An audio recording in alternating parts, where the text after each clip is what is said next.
Hi guys, if you are using Dependency which required SDK latest version, as you see, I use Google Map Dependency which requires SDK latest version is 3.10. So you can remove this error by going into the terminal and write flutter upgrade. After this, it will take some time and it will download the latest version. As you see, I already downloaded it.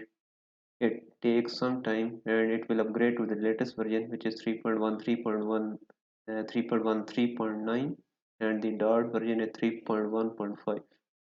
It will upgrade to the latest version. And if you want to degrade it, so you can write flutter downgrade and version which you want to downgrade it. It will downgrade to the to the to the previous version. If you write flutter downgrade and version which you want to downgrade it, it will downgrade to that version. Thanks for watching.